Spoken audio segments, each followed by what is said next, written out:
zich ontwikkelend de volwassenheid bereiken.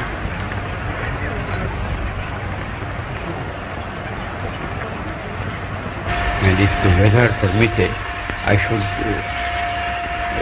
present myself exactly as I am today. We are not engaged in a struggle that means we sit down and do nothing. That there's a great deal of difference between non-resistance to evil and non-violent resistance. Non-resistance leaves you in a state of stagnant passivity and deadened complacency, wherein non-violent resistance means that you do resist in a very strong and determined manner.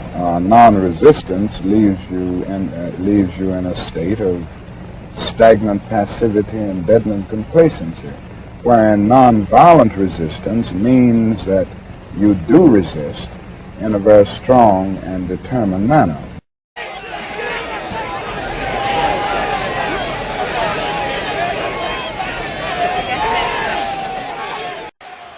Dit kunnen wij als arbeiders, als vakboeien van Suriname nimmer toestaan dat de militairen hier ons vrijheid, ons vakbondsrechten waar we al die jaren voor hebben gevochten, omdat ze deze rechten en vrijheden gaan vertrappen. Wij vragen van de totale gemeenschap om te tonen dat ze deze militaire dictatuur niet langer wensen. Ik denk dat Bouterse oprecht is als hij praat over een nieuwe, typisch Surinaamse democratie die hij dit land wil geven, waarbij gewone Surinamers nu eens wat meer kansen kunnen krijgen.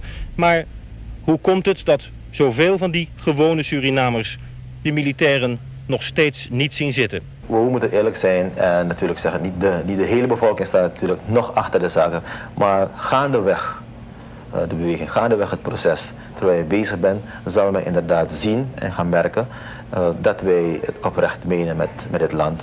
En dan geloof ik toch wel dat het een kwestie van tijd is voordat de hele situatie, de hele bevolking erachter staat. We proberen natuurlijk je zaken uit te sluiten, omdat we er niets aan hebben dat we hier dit land zullen gaan veranderen in een, noem maar op, El Salvador of weet ik veel waar. Er zijn geen leiders daar!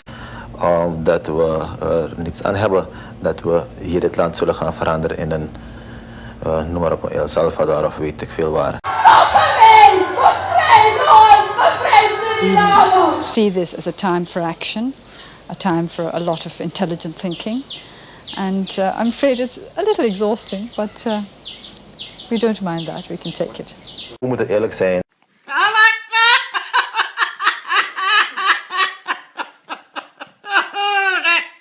You know, you must not underestimate our people. I may be the figurehead of the organization, but they are in this movement because they believe in it, not because of me, and they take full responsibility for their own deeds. And those who are supporting the NLD are not supporting me, they are supporting the movement for democracy. And any support I may have is because they think that I will be able to help bring about democracy.